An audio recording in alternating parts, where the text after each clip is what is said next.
توی این ویدیو میخوام از 0 تا 100 کامپوننت های فیگما رو بهتون بگم. درباره این که اصلا کامپوننت ها چیه، به چه دردی میخوره، اصلا چیکارا میشه باهاش کرد صحبت میکنیم. در مورد اینکه چه جوری توی فیگما بتونیم کامپوننت بسازیم، مدل های مختلفش چیا هستن، پراپرتی ها چیکار میکنن هم صحبت میکنیم. یه صحبت های کوچیکی هم در ارتباط با دیزاین سیستم توی این ویدیو باهاتون خواهم کرد. من تقریبا یه سال پیش دقیقاً همین ویدیو رو درست کردم، ولی خب از اون موقع تا الان فیگما کلی تغییرات داشته، مخصوصا توی بخش کامپوننت، و همینطور خب اون ویدیو خیلی ویدیو با کیفیتی نبودش از نظر خودم، با اینکه ویوهای خیلی خوبی هم گرفته تا الان توی چنل من. ولی بالاخره تصمیم گرفتم که یه ویدیو جدید در ارتباط با کامپوننت ها بسازم که هم اون مواردی که تو ذهن خودم بوده، همون مشکلایی که تو کامنت ها بهم گفتین رو بتونم برطرف کنم، همین که با فیگما 2025 بیام کامپوننت ها رو بهتون آموزش بدم. حتما پیشنهاد میکنم تا آخر ویدیو ببینید. مبحث نسبتا مبحث یکم سنگینیه، یکم مبحثیه که شاید یکم چالنجینگ باشه. سعی میکنم تو این ویدیو خیلی با جزئیات و راجع به همه چیز دیگه باهاتون صحبت کنم که بعد از دیدن این ویدیو روی کامپوننت ها و فیگما مسلط بشید. سلام، من امیدم، خوش اومدیم به یوتیوب کانال من. توی این ویدیو هم تصمیم گرفتم که از این به بعد اگر دونیتی داشتیم توی حالا بازه دوتا ویدیو، بیام دونیت ها رو بخونم و تشکر کنم ازتون. توی ماه اخیر من دوتا دونیت داشتم. یکی از طریق مانی جسمانی بودش که 200,000 تومان دونیت کرده چنل منو و نوشته که سلام امید جان، می‌خواستم بدونی که کانال یوتیوبت خیلی به من کمک کرد که وارد حوزه طراحی یو آی یو ایکس بشم. لطفاً بدون که این سبک محتوای کانال تو آموزشی هست و میتونه رشدش با سرعت پایینی باشه اما آینده داره. دمت گرم، مرسی مانی جان. خیلی این دونیت هایی که میکنید حالا فارغ از مبلغش به من حس خوبی میده، به من انگیزه میده که بتونم ادامه بدم. دمت گرم. یک دونیت دیگه هم دارم که اسمش رو ننوشته و نوشته که سلام خوبی، لطفا با من تماس بگیر، شاید تونستیم با هم همکاری بلند مدت و خوبی داشته باشیم. ممنونم. شماره‌تو نذاشتی من با تماس بگیرم، ولی دمت گرم بابت 500,000 تومان دونیتت. خب بریم سراغ ویدیو. اول از همه یکم بیام راجع به کامپوننت باهاتون صحبت کنم که اصلا این کامپوننت چیه، به چه دردی میخوره، کجا کاربرد داره. کامپوننت خودش به مفهوم یک المانیه که بارها میتونه توی طراحیتون استفاده بشه. تعریف ساده ای داره ولی خب خیلی کاربردیه. شما به عنوان دیزاینر نیاز دارین که وقتی دارین یو آی دیزاین میکنید از المان هایی که استفاده کردین بارها تو طراحیاتون استفاده کنید. مثلا یه دکمه‌ای رو که توی یک صفحه استفاده میکنید رو باید تو صفحات دیگه هم استفاده کنید که اصل اول طراحیتون که یک پارچگی باشه رو بتونید حفظ کنید. و حالا دلایل خیلی زیادی داره دیگه، الان نمیخوایم وارد اون دلایل بشیم، ولی خب هممون میدونیم که وقتی مثلا یه تکست فیلد دیزاین میکنیم، یه کامپوننت مثلا چه میدونم دکمه دیزاین میکنیم، باید از همون توی دیزاین های دیگه، توی یو آی های صفحات دیگه‌مون هم استفاده کنیم. حالا اگر از کامپوننت استفاده نکنیم یا قبلا که کامپوننت وجود نداشته، دیزاینرها می اومدن کپی میکردن دکمه ها رو، مثلا توی صفحات مختلف هی پیستش میکردن، هی دائما باید میگشتن دنبال اون دکمه، مثلا برن توی یه صفحه دیگه اون دکمه رو کپی کنن، بیان تو دیزاین جدیدشون پیستش کنن. و خب این علاوه بر این که خب یه زمان زیادی از تو میگیره به عنوان طراح که بخوای هی این رفت و آمده رو انجام بدی، مهمترین چیزی که نداره اینه که اگر یک موقعی خواستی اون دکمه رو تغییرش بدی، رنگش رو عوض کنی، سایزش رو عوض کنی، هر تغییری خواستی توش بدی، دیگه مجبوری کل اون دکمه‌ای که کپی پیست کردی تو جاهای مختلف رو سلکت کنی و حالا تغییرات رو اعمال بکنی و این کار خیلی کار سخت و اسفناکیه. واسه همین کامپوننت ها شکل گرفتن. کامپوننت ها المان هایی هستن که توی طراحیتون قراره بارها استفاده بشن و شما یه بار اینا رو تعریفشون میکنید، کاملا با جزئیات بهشون میپردازید، همه چیزهایی که قراره در آینده بهش پرداخته بشه در ارتباط با اون المان رو اونجا دیزاین میکنید و یه جا قرارش میدین و دیگه بعد از اون المان هی چایلد تولید میکنید و توی یو آی های مختلفتون استفاده میکنید. حالا اگر یک جایی از پروژهتون تصمیم گرفتین که این کامپوننت دکمه‌تون رو به طور مثال تغییر بدین، دیگه میرین اون کامپوننت مرجعه رو تغییر میدین، اون کامپوننت اصطلاح مادر رو تغییر میدید. این توی توسعه نرم افزار، توی طراحی یو آی دیزاین بسیار کاربردیه. در کنار این دیزاین سیستم شکل میگیره، یعنی کامپوننت های بخش مهمی از دیزاین سیستم هستن که یک داکیومنت کلی از مدل طراحی اون محصولی که دارین باهاش کار میکنید، از همین کامپوننت ها که المان های ریوزبل یا چند بار استفاده شونده گرفته تا استایل ها و تایپوگرافی و رنگ و المان های مختلفی که توی دیزاین سیستم وجود داره. پس کامپوننت یه بخش مهمی از دیزاین سیستم هم هست. یعنی شما اگر بخواید دیزاین سیستمی رو دیزاین کنید، دیزاین سیستمی رو طراحی بکنید، باید کامپوننت ساختن و روش های استفاده از کامپوننت ها هم بلد باشید. اینم به عنوان آخرین مطلب در ارتباط با توضیح کامپوننت ها بگم که کامپوننت ها به طور کلی به دو دسته تقسیم میشن. یکی جنرال کامپوننت ها هستن که توی همه پروژه ها قابل استفاده هستن و توی همه پروژه ها توی مرحله اول باید طراحی بشن، مثل دکمه، مثل تکست فیلد، مثل دراپ داون، مثل حالا تب سویچر، کامپوننت های این شکلی که تو همه پروژه ها استفاده میشن دیگه. یعنی یک رفتاری هستند که همه محصولا دارن، همه محصولا دکمه دارن، تکست فیلد دارن. باید تو مرحله اول یو آی دیزاین ما به این فکر کنیم که حالا کامپوننت هامون میخوان به چه شکلی باشن. یه سری کاستوم کامپوننت هم وجود دارن که اینا به ازای پروژه ها طراحی میشن. یعنی مثلا شما توی یک اپلیکیشنی که مثلا فروشگاه آنلاین هستش دارین کار میکنید، اون کارد محصولتون رو میتونید تبدیل به کامپوننت کنید، ولی این کاستوم کامپوننته. چرا؟ چون اگر مثلا یک محصول دیگه رو کار کنید، مثلا یه محصول پرداخت رو کار کنید، دیگه نیاز به اون کارد ما نداریمش. پس یه سری کاستوم کامپوننت هم هستن که به ازای پروژه ها مشخص میشن و با این تعریف ما میتونیم بفهمیم که چی رو باید کامپوننت کنیم، چی رو نباید کامپوننت کنیم. و اون تعریف همون تعریف کامپوننته که المان هایی که قابلیت استفاده چند باره توی سرتاسر یو آی محصول شما رو دارند رو باید کامپوننت کنید. خب بریم توی فیگما. توی فیگما من همیشه اولین کاری که میکنم اینه که فایلم رو رینیم میکنم. کار بعدی که میکنم ابزار فریم رو سلکت میکنم و یه فریمی رو میکشم. حالا خیلی مهم نیستش که سایزش و اینا به چه شکلی باشه. میخوام یک کامپوننت دکمه دیزاین بکنم، یه کامپوننت باتن میخوام دیزاین بکنم. اولین کاری که میکنم اینه که یک تکستی رو میسازم. حالا اسمش رو میذارم مثلا لیبل، نه میذارم مثلا باتن اسم لیبلم رو. میام پراپرتی های استایلم رو که میخوام برای تایپ و گرافیم بهش میدم. مثلا فونت هم مشخص میکنم، از فونت ای بابا SF Pro Display استفاده میکنم. وزنش رو بولد میکنم، یکم زوم میکنم، وزنش رو بولد میکنم و اتولیوت رو میزنم. شیفت A رو روی کیبوردم میزنم و اتولیوت اضافه میشه. در ارتباط با همه اینا من ویدیو ساختم. اگر بار اوله که داری ویدیوهای منو میبینی توی چنلم بگردی در ارتباط با اتولیوت، همه پنل های فیگما، همه چیزها من اومدم ویدیو ساختم. واسه همین الان چون بحثمون کامپوننت ها دیگه وارد اتولیوت نمیشیم. حالا یه توضیحاتی شاید بدم ولی خیلی دیپ نمیشیم توی بحث های دیگه. یه رنگی بهش میدم و رنگ بک‌گراند هم میخوام یه آبی استفاده کنم و رنگ لیبلم رو هم میام سفید میکنم. پراپرتی هایی که برای اتولیوت هم میخوام بدم یکم تست میکنم. 16 پیکسل برای پدینگ های بغلش خوبه، 8 برای ارتفاعش خوبه، یه کورنر ردیوس کمی هم بهش میدم. سایزینگاش هم باید درست کنیم، یعنی 35 پیکسل عددی خیلی متداولی نیستش توی یو آی دیزاین. باید از ضریب 2 و یا 4 استفاده کنیم. من میخوام ارتفاع این دکمم رو به 40 پیکسل برسونم و کاری که میکنم اینه که میام با لاین هایتی که اینجا دارم سعی میکنم این کار رو انجام بدم و آره با لاین هایت 24 پیکسل ارتفاع دکمه من به 40 پیکسل همون عددی که تو ذهنم هستش میرسه. حالا میتونیم حالا تستش هم بکنیم مثلا روی متن‌های مختلف مثل get started. اگر مثلا 2 کلمه ای بشه استایل دکمه همچنان خوبه. شاید اگه اینو مثلا 24ش هم بکنیم بد نباشه، با 24 ادامه میدیم. الان من یه دکمه دیزاین کردم که اینو میخوام توی مثلا یو آی مختلف هم ازش استفاده بکنم. مثلا چه میدونم من الان اینجا یه فریم آیفون 16 میزنم. این دکمه مثلا اینجا اون کاری که میخوام و داره انجام میده. تو یکم کوچیکه، شاید با 48 پیکسل بریم جلو بهتر باشه. این دکمه بهتریه. آره من اینو بیشتر هستم. خب اوکی، الان من این دکمه رو میام جای این یکی اضافهش میکنم.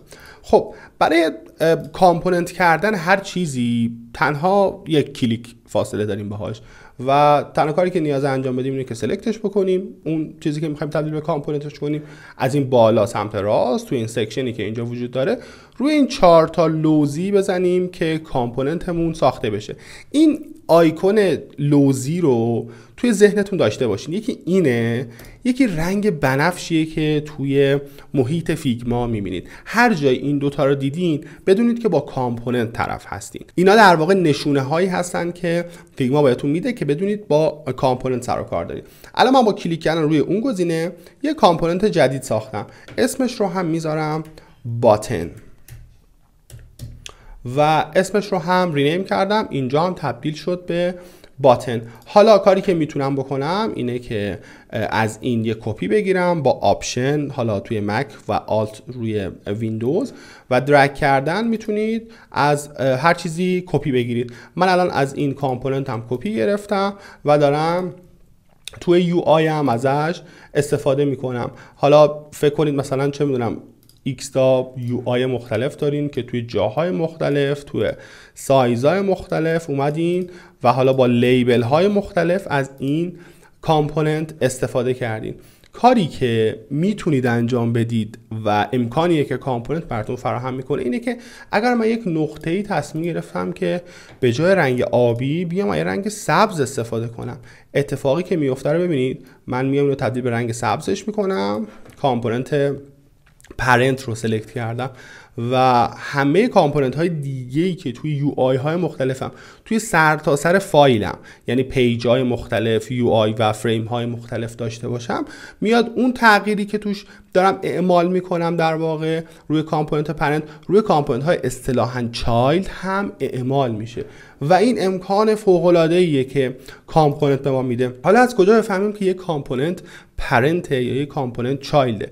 وقتی هر کامپوننتی رو سلکت میکنید، گفتم این رنگ‌های بنفش رو حواستون باشه، چند تا راه هستش برای اینکه بفهمید که این کامپوننت چایلده یا این کامپوننت پرنته. یکی از اون راه‌ها اینه که به این آیکون هایی که توی پنل لیرز هستش توجه بکنید.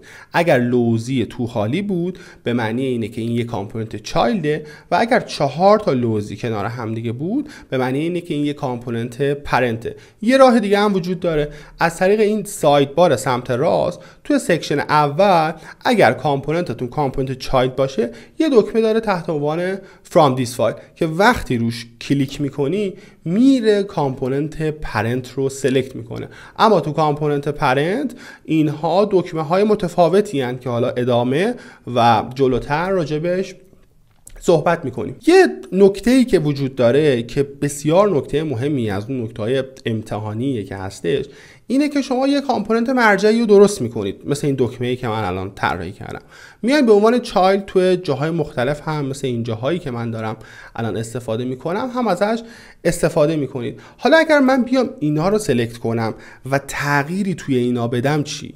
یعنی شما اگه ببینید اینجا میتونید مثلا سایزا رو، پراپرتی های اوتولیوت رو، رنگ ها رو و همینطور کورنر ردیوس و اینها رو تغییر بدین هر کدومش رو که بخواید. و چه اتفاقی میفته برای بقیه کامپوننت ها؟ اتفاقی که میفته اگر من رنگ این کامپوننت که چایلد هم هستش اگر دقت بکنید رو بیام تغییر بدم و برش گردونم به همون آبی، بقیه هیچ کدوم تغییری نمیکنن. در واقع اتفاقی که میفته اینه که اون پراپرتی مشخص که توی این کامپوننت رنگ فیل کالرشه، رنگ فیلشه، رنگ پس زمینشه رو من اومدم جدا کردم از کامپوننت اصلی، از کامپوننت پرنت. این پراپرتی این کامپوننت چایلد رو جدا کردم و گفتم آقا این دیگه از خودش تبعیت میکنه، از پرنتش تبعیت نمیکنه. و اتفاقی که میفته اگر من این فیل کالر کامپوننت مرجعم رو بیام تغییر بدم و بیام تبدیل به رنگ مثلا نارنجیش بکنم، همه بقیه کامپوننت هایی که فیل کالرشون وصل بود همچنان به کامپوننت پرنت تغییر میکنن، اما اونی که من اومدم فیل کالرش رو جدا کردم این تغییر توش اتفاق نمیفته. این برای همه پراپرتی های کامپوننت های چایلد صادقه. دیگه چی؟ مثل لیبلشون، الان این لیبلی که اینجا هست get started، اینا هم دقیقا همون لیبلن، ولی این یکی رو من اومدم لیبلش رو عوض کردم، متنش رو اومدم تغییر دادم. حالا اگر من متن این رو تغییر بدم به امید SGN، میبینید که این دوتا تغییر میکنن، ولی اونی که پراپرتیشو تغییر دادن تغییر نمیکنه. در صورتی که من فیل کالر اینو اومدم دستی عوض کردم ولی فقط فیل کالرشو میاد جدا میکنه از کامپوننت پرنت. این یه نکته‌ایه که باید حواستون بهش باشه. این در ارتباط با پراپرتی های مختلف هست، در ارتباط با کورنر ردیوس وجود داره، در ارتباط با پدینگ ها وجود داره و همه پراپرتی ها این نکته‌ای که میگم صادقه. یک راه دیگه هم وجود داره که بتونید به کامپوننت هاتون دسترسی داشته باشید و اونم از طریق تب اسیتس. شما از طریق تب اسیتس مثلا تصور کنید که نمیدونم توی یه پیج دیگه ای هستین، اصلا دارین یه کار دیگه ای میکنید، اصلا دیگه نمیخواین برین از اونجا اون کامپوننت رو کپی کنید، یا حتی ممکنه کامپوننت هاتون و دیزاین سیستمتون توی یه فایل دیگه ای باشن. برای اون کار کافیه بیاین توی اسیتس و اسم کامپوننت مد نظرتون رو سرچ بکنید و بعد از این سرچ اون کامپوننتی که سرچ کردین اینجا میاد و با درگ اند دراپ میتونید کامپوننتتون رو به دیزاینتون اضافه بکنید. ممکنه اینجا شما یه سری چیزای متفاوتی ببینید که از طریق این لایبراری میتونید اونها رو کنترلشون کنید. یه سری UI کیت وجود داره که خود فیگما به صورت بیلتین داخل خودش اضافه کرده که اونایی که میخوان مثلا از دیزاین سیستم متریال استفاده کنن، از دیزاین سیستم اپل استفاده کنن یا از دیزاین سیستم خود فیگما بتونن اینجا خیلی راحت اد تو فایلش کنن و توی پروژهشون از اون دیزاین سیستم و اون کامپوننت ها استفاده کنن. مثلا شما میتونید با اد کردن کامپوننت های متریال، با اد کردن دیزاین سیستم متریال، یو آی کیت متریال توی پروژهتون، الان دیگه میبینید این کامپوننت های متریاله که داره اینجا اضافه شون میشه. ممکنه که شما اینها رو بای دیفالت روی فایلتون اد شده باشه و کاری که میتونید بکنید اینه که روی این گزینه بزنید، برید تو لایبراریتون و ریموو کنید هر لایبراری که نمیخواید رو که اد شده روی پروژهتون. و حالا من الان همه ریموو کردم، هیچ لایبراری دیگه‌ای، هیچ UI کیتی اضافه نشده به پروژه‌ام و فقط یک لایبراری دارم که اونم created in this file که کامپوننت هایی که توی این فایل من ساختم که وقتی روش کلیک میکنم فقط دکمه نارنجی رنگ رو میبینم که خودم ساختمش. اینم از این. حالا من این پیجم دیلیت میکنم و برمیگردم روی پیج اصلی. حالا میخوام یه مقدار روی این کامپوننت کار کنم. همونطور که گفتم یه نکته در ارتباط با کامپوننت ها هستش که نیاز حواستون بهش باشه. اونم اینه که اون کامپوننتی که شما میسازین یک باید کامل ترین ورژن کامپوننتتون باشه. یعنی شما اگر یک دکمه‌ای میخواین در ذهنتون متصور بشین که در آینده من میخوام استفاده کنم و یه آیکون این ورش داشته باشه، یه آیکون اون ورش داشته باشه، کامپوننت پرنتتون رو باید اون شکلی دیزاین بکنید و اون لحظه که دارین کامپوننت رو دیزاین میکنید به این قضیه فکر بکنید که این کامپوننتی که من دارم میسازم الان قراره بعدها جاهای مختلف من ازش استفاده کنم. در واقع باید آینده نگرانه کامپوننت هاتون رو دیزاین بکنید، نه فقط یک دکمه‌ای که حالا اون لحظه میخواین بعدن حالا خواستین یه دکمه دیگه ای اضافه کنید دیگه به مشکل بخورید. باید کامپوننتتون رو خیلی آینده نگرانه دیزاین بکنید. حالا من پلاگین فسفر رو باز کردم. از اینجا من میخوام دو تا آیکون اضافه بکنم. یکی آیکون رایت که یک فلش به سمت جلو باشه و به خاطر اینکه اینو اتو لیوتش کردم بات نمو دقیقاً جاشو میاد همون جایی میذاره که من میخوام. یا آیکون دیگه هم به عنوان آیکون سامپل میخوام اضافه کنم که سمت چپ لیبلم قرار بگیره.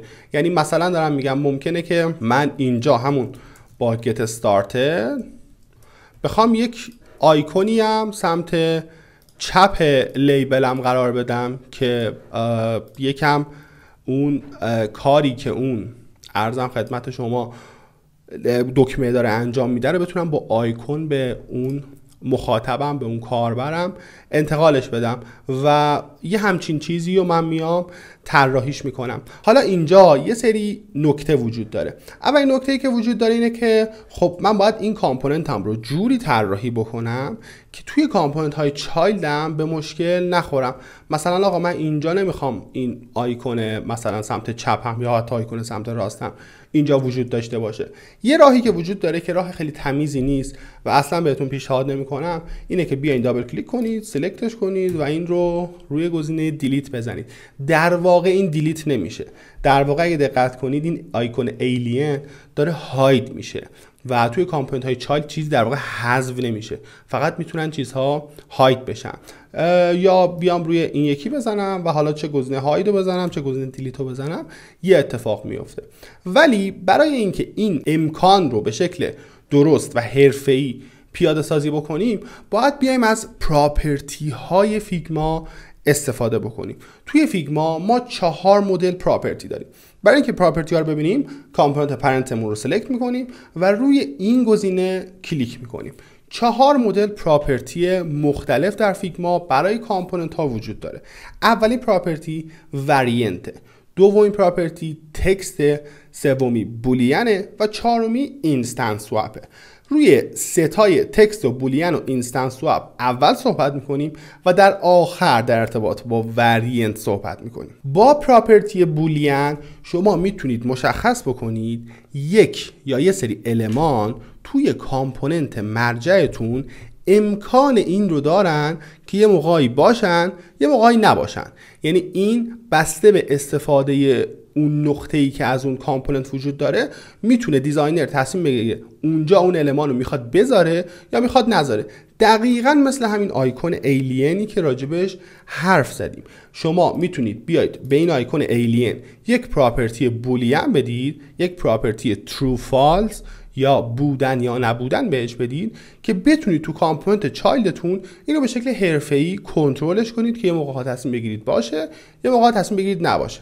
برای انجام دادن این کار 2 تا روش وجود داره. ای بابا. روش اول اینه که کامپوننت پرنتتون رو سلکت بکنید، روی پراپرتیز روی این پلاس کلیک بکنید، روی گزینه بولین بزنید و اینجا یک مدالی واسهتون باز میشه که بهتون میگه که آقا اسم این پراپرتی ه چیه؟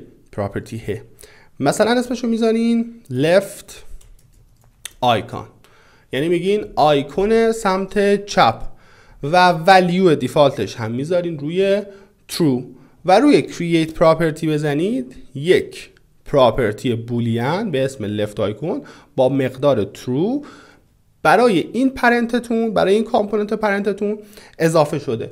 و مرحله دوم این کار چیه؟ اینه که بیاین آیکون مد نظرتون رو سلکت بکنید، از توی پنل سمت راست از این بخش اپیرنس بیاین روی این گزینه کلیک بکنید و اون پراپرتی که اضافه کردین به کامپوننتتون رو بیاید اعمال کنید به این آیکونی که هستش. و اینجا شما اگر برین کامپوننت های چایلدتون رو سلکت کنید میبینید که یک پراپرتی لفت آیکون اینجا وجود داره که با کلیک کردن روش و ترو کردن اون مقدار اون علامت اون آیکون اضافه میشه و با فالس کردنش اون آیکون از بین میره. این کارکرد بولین پراپرتیه که خیلی حرفه‌ای تر از اون حالت است. آخر ویدیو میگم چرا از اینا استفاده کنید، خیلی بهتر و خیلی حرفه‌ای تره. و اما یه راه دیگه هم وجود داره برای اینکه بولین پراپرتی اد کنید و اتفاقا من اینو بهتون پیشنهاد میکنم و راه ساده تریه. اونم اینه که المان مد نظرتون رو سلکت کنید. حالا الان من میخوام این آیکون سمت راستم هم بولینش کنم. حالا ممکنه شما با هر کامپوننتی طرف باشید، هر المانی داشته باشین که بخواید اینو با ترو فالس کنترلش کنین رو کامپوننت های چایلد. و المان مد نظرم رو سلکت میکنم، ارو رایت رو سلکت میکنم و از طریق همین منوی اپیرنس روی این گزینه دوباره کلیک میکنم، همون گزینه اپلای پراپرتیز. وقتی روش کلیک میکنم فقط یک پراپرتی برای من وجود داره که همون لفت آیکون است که برای اون یکی آیکون ساختیم. ولی اینجا کاری که من میکنم میام از طریق این پلاس یک پراپرتی جدید بولین اضافه میکنم، اسمش رو میذارم right icon و روی create property میزنم. این ولیویی که اینجا هستش مقدار دیفالتیه که کامپوننت شما برای اون المانی که دارین پراپرتی رو بهش میدین در نظر میگیره. اگر من بیام اینو بای دیفالت ولیوش رو فالس کنم و روی create property بزنم بای دیفالت این رو میاد فالسش میکنه روی کامپوننت مرجع من و در واقع این میاد هاید میشه. حالا اگر من بیام از طریق اینجا یک دکمه اضافه کنم بای دیفالت این رایت آیکون من فالسه و خب حالا این مفهومیه که این قضیه داره دیگه. ولی خب معمولا میگم چون توی این کامپوننت مرجع باید پرترین حالت و کامل ترین حالت رو دیزاین کنید، خیلی برای آیکون من پیشنهاد نمی کنم که ولیو رو بای دیفالت فالس بذارین و برای ادیت کردنش هم کافیه که کامپوننت پرنت رو سلکت بکنید. از طریق این سکشن بالا پراپرتیاتون هستن، روشون که هاور میکنید موس رو میبرین، یه ادیت پراپرتی هست، روی این که بزنید میتونید دیفالت ولیو رو تغییرش بدید. بریم سراغ پراپرتی بعدی. پراپرتی بعدی که وجود داره و میخوایم راجعش حرف بزنیم تکست پراپرتی هستش. حالا چون اولش راجع به اون آیکون ها اینا حرف زدیم، ترتیبش رو من الان عوض کردم ولی خیلی فرقی با هم دیگه ندارن، یعنی خیلی ترتیبی ندارن نسبت به هم دیگه. تکست پراپرتی همونطور که از اسمش پیداست برای متن‌های قابل تغییر کامپوننت استفاده میشن.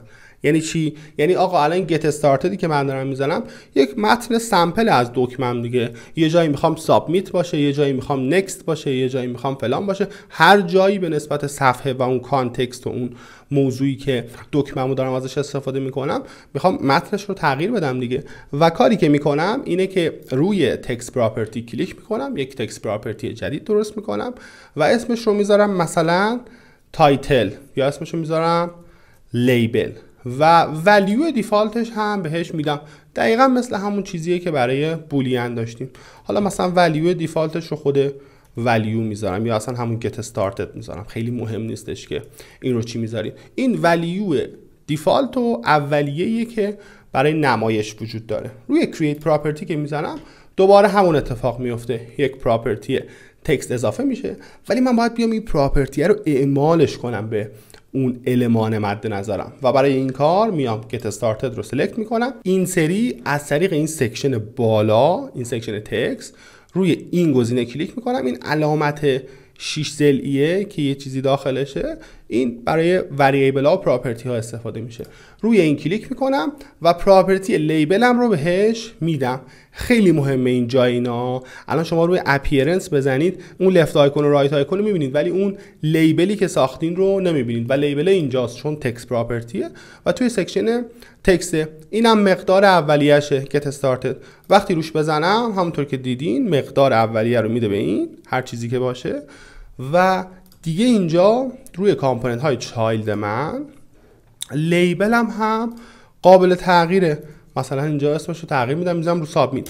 اینتر رو که بزنم این متن لیبله، چون وصلش کردم به اون تکست من، متن میاد تغییر میکنه. برای دقیقاً تکست پراپرتی هم همون دو روش وجود داره، یا از کامپوننت مرجع یه پراپرتی میسازین بعد میرین اون لایحه رو وصلش میکنین به پراپرتیه، یا اینکه مستقیم یک حالا من بیام الان اینو دیتچش بکنم، مثلا میام این رو حذفش میکنم، یا بیاین مستقیم get started رو سلکت بکنید و از سوی همین سکشن روی این گزینه بزنید، روی پلاس بزنید و اسمش رو بذارید و متن دیفالت رو وارد بکنید و روی create property بزنید. در واقع انگار دوتا مرحله رو اومدین یکیش کرده. گزینه آخری که برای عرضم خدمت شما پراپرتی های کامپوننت وجود داره اسمش هست اینستنت سواب که برای جابجایی کامپوننت های دیگه توی یه کامپوننته. مثلا چی؟ مثلا این رو همه میدونیم که آیکون ها یه چیز متغیرن و بر اساس حالا لیبل و اون شرایط دقیقاً عین این متن اینجا میان تغییر میکنن و کاری که ما میخوایم انجام بدیم چیه؟ اینه که یک امکانی فراهم کنیم که توی کامپوننت های چایلدمون من بتونم این آیکونه رو هر جایی که بخوام تغییر بدم. این دیگه چیزیه که مطلقاً نمیتونید تو کامپوننت چایلد تغییر بدین، چون من وقتی این رو سلکتش کنم کاری نمیتونم بکنم، فقط میتونم روی دیلیت بزنم که این هاید میشه ولی تغییرش نمیتونم بدم. برای این کار نیازه که اول از همه شما بیاین یک سری آیکون رو مثلا حالا من اینجا میام اضافه میکنم، اگه اضافه بشه کجا رد شد؟ آها اینجا داره رد میشه. یه سری آیکون میام اضافه میکنم، باید شد دیگه. آره یه سری آیکون از طریق این پلاگین فسفور میام اضافه میکنم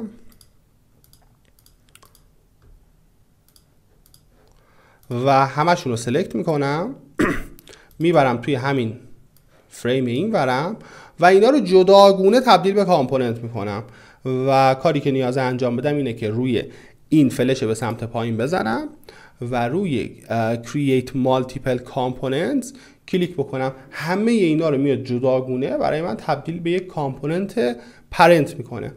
و حالا کاری که نیاز انجام بدم اینه که از این کامپوننت هایی که اینجا ساختم بیام داخل اون دیزاینم استفاده بکنم، داخل این کامپوننت دکمم استفاده کنم.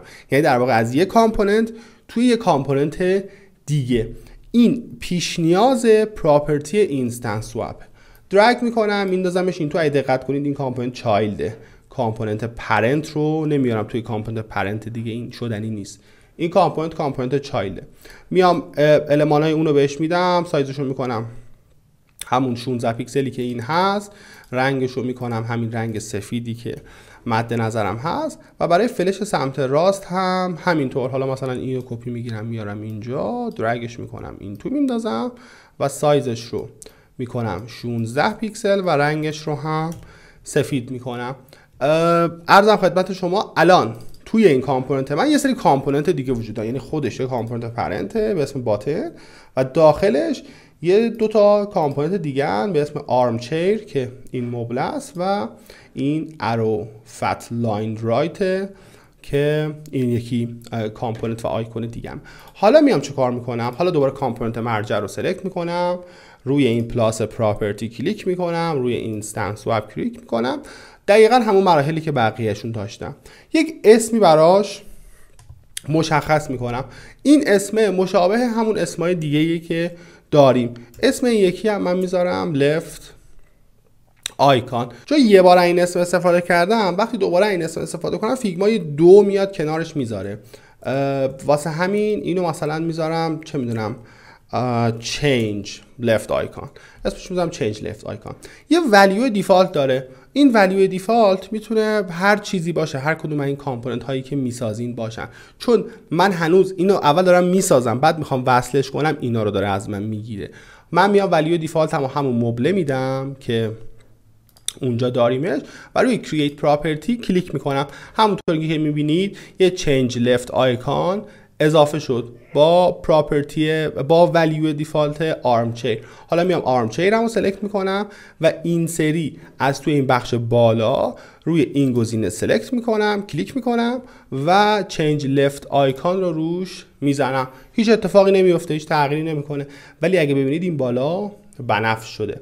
حالا اتفاقی که میفته روی کامپوننت های چایلد اگر نگاه بکنید میبینید که یک چنج لفت آیکان وجود داره که یک دراپ داونه. وقتی من روش کلیک میکنم میتونم هر آیکون دیگه ای که اضافه کردم قبلا توی این پروژه رو بتونم تغییرش بدم و این امکان خیلی امکان خوبیه که کامپوننت ها بهتون میدن. حالا اگر دقت بکنید میبینید اون بولیانای نمایش و یا عدم نمایش آیکونمون از بین رفتن و دلیلش هم اینه که خب من اون لایه ها رو پاک کردم. کاری که نیاز انجام بدیم اینه که دوباره این چپیه رو سلکت بکنیم، از توی اپیرنس سلکت کنیم این یکی رو کلیک کنیم و لفت آیکون رو بهش بدیم و روی این یکی هم دوباره همین کارو کنیم و رایت آیکون رو بهش بدیم. حالا اگه دقت بکنید میبینید که اینجا اونا هم وجود دارن. حالا این نکته جالب، وقتی لفت آیکون رو هایدش میکنید چون عملا امکان تغییرش هم وجود نداره، فیگما به صورت هوشمند میاد اون دراپ داون هم از بین میبره که دیگه نمیتونید آیکون هم عوض کنید وقتی در واقع بولیانش رو فالس میکنید و دیگه نمایش داده نمیشه. حالا همین کار رو مجدد تکرار میکنیم برای این یکی آیکونمون و از روش دوم میایم استفاده میکنیم که مستقیم میریم آیکون مد نظرمون رو سلکت میکنیم و از طریق این بالا روی این گزینه کلیک میکنیم و روی create property میزنیم. اینجا اگه ببینید value by default وصل میشه دقیقاً به همون آیکونی که دارین و روی change و این تایتلش هم میذاریم change right icon و create property رو میزنیم. همه چیز الان آماده است و روی کامپوننت چایلدمون الان ما یک change left icon داریم، یک left icon داریم. اینا رو میتونیم هر کدومش رو مقدارش رو تغییر بدیم. برای اینکه ترتیباش قشنگ‌تر بشه میتونید دوباره سلکت کنید کامپوننت مرجعتون رو. وقتی هاور کنید یک علامت 3 خط اینجا میاد و میتونید ترتیب اینا رو بذارید کنار هم دیگه. اول لیبل باشه مثلا، بعدش لفت آیکون، بعدش چنج لفت آیکون، بعدش رایت آیکون و بعدش چنج رایت آیکون که اینا یکی در میون کنار هم دیگه باشن که ارتباط بین اینها مشخص‌تر باشه و در واقع قشنگتر و زیباتر و جذابتر بشه. پراپرتی آخری که وجود داره و میخوایم راجعش حرف بزنیم اسمش هست variant property، که ما راجع پراپرتی ها حرف زدیم. هر کدوم این پراپرتی ها مشخص میکنن که چی توی این کامپوننت قابل تغییره. مثلا من با تکست پراپرتی مشخص کردم که این لیبل من قابل تغییره، هر جایی از پروژه ممکنه من بخوام اینو عوضش کنم. با بولیان مشخص کردم که اون آیکونای من ممکنه یه موقعی باشن یه موقعی نباشن، این رو میام مشخص میکنم. با اینستنس سواب مشخص کردم که اون آیکونای من میتونن تغییر بکنن و این رو توی کامپوننت هم تعریفش کردم. با وریانت هر چیزی که تغییر بکنه و جزو اینا نباشه رو میتونم به وجود بیارم. وریانت در واقع میاد یک کامپوننت دیگه‌ای از همین کامپوننت درست میکنه، ولی اینا رو با هم دیگه یک ست میکنه، یک باندل میکنه، یک گروه میکنه و هر کدوم میتونن رفتارهای جداگونه‌ای نسبت به هم دیگه داشته باشن. پس اینو تو ذهنتون داشته باشین. وریانت یک مدل جدیدیه، یعنی در واقع یک داپلیکیتی از همون کامپوننت قبلی است که مثلا الان اینجاست که مشخصه های جدید داره و اون مشخصه هاش نه تکستن نه بولیانن نه اینستنس سواب. حالا مثلا چی هن؟ حالا من اینو میام تبدیل به یک ست میکنم. وقتی وریانت پراپرتی اضافه میکنیم اینجا هم اسمش میشه پراپرتی و کاری که نیاز انجام بدین اینه که یه پراپرتی جدید بسازید، یک وریانت جدید بسازین. از طریق اون دکمه یه وریانت جدید ساخته میشه. دوباره من میام این باتن رو سلکت میکنم. حالا میبینید داخلش 2 تا کامپوننته که لوزی توپور این سری. لوزی توپور به معنی وریانته، یعنی این 2 تا هر کدوم یک وریانتن. وریانت به معنی یک ورژن دیگه است. وریانت به معنی یک چیزی که کاملا شبیه به اون یکیه ولی یه سری چیزاش فرق میکنه است. پراپرتی یک که یک وریانت پراپرتی رو من ساختم، میام اسمش رو تغییر میدم و اسمش رو مثلا میذارم استایل. من با این پراپرتی مردم دا بنویسم. با این پراپرتی میخوام استایل های مختلف و یه دکمه رو درست کنم. همونطور که میدونید یا احتمالاً بدونید دکمه استایل های مختلفی میتونه داشته باشه. مثلا دکمه مثل دکمه‌ای که ما طراحی کردیم فیل باشه، دکمه استروک باشه فقط یه خط باشه و لیبل داشته باشه، دکمه مونوتون باشه، دکمه گوست باشه. دکمه میتونه مدل های مختلفی داشته باشه. من میخوام الان 3 تا استایل برای همین دکمه طراحی بکنم. کاری که میکنم این دکمه دیفالت هم که اوکی استایلش، این یکی دکمم رو میام فیلش رو تغییر میدم و تبدیل به استروکش میکنم. همون رنگی که برای مثلا این فیل کالر وجود داره رو میدم به این و المان های داخلش هم میام رنگشون رو تبدیل به نارنجی میکنم. الان من یک دکمه ای طراحی کردم که استایلش با بالایی متفاوته ولی همه چیش با بالایی ثابته و اینجاست که وریانت به دردم هم میخوره. من نمیخواستم تکست رو مشخص کنم که قابل تغییره، حالا برای مشخص کردنش هم مثلا اولم از تکست پراپرتی استفاده کردم. نمیخواستم بولیان استفاده کنم، نمیخواستم از اینستنس سواب استفاده کنم که کامپوننت ها رو جابجا کنم. میخواستم یه استایل جدید درست کنم و اینجاست که وریانت استفاده میشه. اسمش استایل. دیفالت اولیه رو من میخوام تغییرش بدم و کاری که میکنم اینه که سلکت میکنم، میام این رو سلکت میکنم و توی اینجا یه استایل وجود داره که وقتی روی این دراپ داون بزنم این اسم رو میتونم تغییرش بدم. دیفالت رو میذارم فیل، این یکی رو سلکت میکنم میذارم استروک. حالا میتونید مثلا پرایمری و سکندری و اینا هم استفاده کنید. حالا من دارم واسه اینکه واضح تر بشه این کارو میکنم. این پلاس هم دقیقاً همون کارو میکنه، یعنی چه این پلاس رو بزنید چه این پلاس رو بزنید فرقی نداره. این پلاس رو میزنم و یک وریانت جدید اضافه میکنه. ناکو اسمش گذاشت استایل 3. این یکی رو مثلا میذارم مونوتون. استایلش رو میخوام مونوتون کنم. کاری که میکنم اینو میکنم 10% و این رنگو میدم به اینا. این الان شد یک استایل جدید از کامپوننت من. حالا میام رو کامپوننت های چایلدم، وقتی سلکتشون بکنم یک دراپ داون دیگه تحت عنوان استایل اضافه شده که استروک میتونه بشه، میتونه مونوتون بشه، متنش میتونه تغییر بکنه، آیکونش میتونه تغییر بکنه. هر آیکونی که من بخوام میتونم بذارم، یا میتونم مثلا آیکون راستش رو وردارم. و این جادوی کامپوننت فیگما، یعنی چند حالت مختلف رو من الان میتونم با همین یک کامپوننت به وجود بیارم. با بودن نبودن هر کدوم اینا حالتهای مختلفیه که در واقع این کامپوننت میتونه به خودش بگیره و این امکان خیلی خیلی جذاب و بی‌نظیریه. گفتم آخر ویدیو میخوام بهتون بگم که چرا اصلا من بیام این پراپرتی ها رو درست کنم، چون خیلی این کار رو نمیکنن.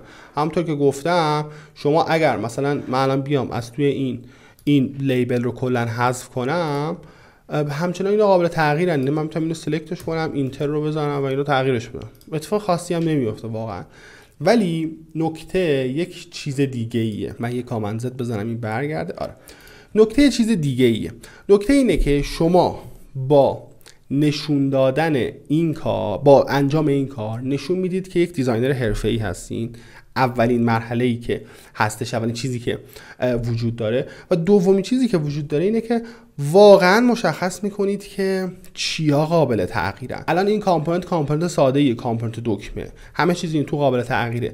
ولی یه سری کارهای دیگه‌ای هستن، یه سری کامپوننت‌های دیگه‌ای هستن که همه چیز اون تو قابل تغییر نیست و شما باید مشخص بکنید که دقیقاً مثلا تایتل قابل تغییره ولی مثلا چه میدونم این یکی قابل تغییر نیستش، یا مثلا دیسکریپشن قابل تغییره ولی تایتل قابل تغییر نیستش. اونجا دیگه وقتی چند تا دیزاینر دارن کار میکنن، یا شما تو اسکیل بزرگ تصور کنید که یک دیزاین سیستمی دارین طراحی میکنید که قرار هر آدمی ممکن ازش استفاده کنه، این پراپرتی ها این امکان رو ایجاد میکنن که شما مرز مشخص کنید برای اون دیزاینری که داره از این دیزاین سیستم و این کامپوننت استفاده میکنه که آقا جان بدون من همه چیز رو اینجا برات پراپرتی کردم، دست نبر تو کامپوننت و دستی خودت سلکت نکن مقدارا رو تغییر بده. بیا از طریق منویی که اینجا واسط گذاشتم هر چیزی که من مشخص کردم به عنوان طراح این کامپوننت رو بیا تغییر بده. این کارکرد دومشه که خب تو اسکیل بزرگ بیشتر معنی میده، ولی خودتون رو عادت بدین که این کار رو انجام بدید که اگر تو فضای بزرگ کار کنین و اگر تو اسکیل کار کردین در واقع اذیت نشین و بتونید یه دیزاینر حرفه‌ای باشید. اینم از این ویدیو نسبتا طولانی بود، ولی حس می‌کنم که نیاز بود که راجع به این حرف بزنم. سعی می‌کنم هر چند وقت یه بار بخش‌های مختلف فیگما رو که قبلا هم آموزششون رو گذاشتم ولی خب هم چون تغییر کرده فیگما نسبت به قبلا، همین که خب ویدیوهای قدیمی شاید اون کیفیت لازم رو نداشتن، بخوام ورژن جدیدش رو بسازم، بخوام در واقع ورژن 2025 رو بسازم، ورژن با تغییراتش رو بسازم، به نظرم هر چند وقت بار این کار رو بکنم شاید بد نباشه.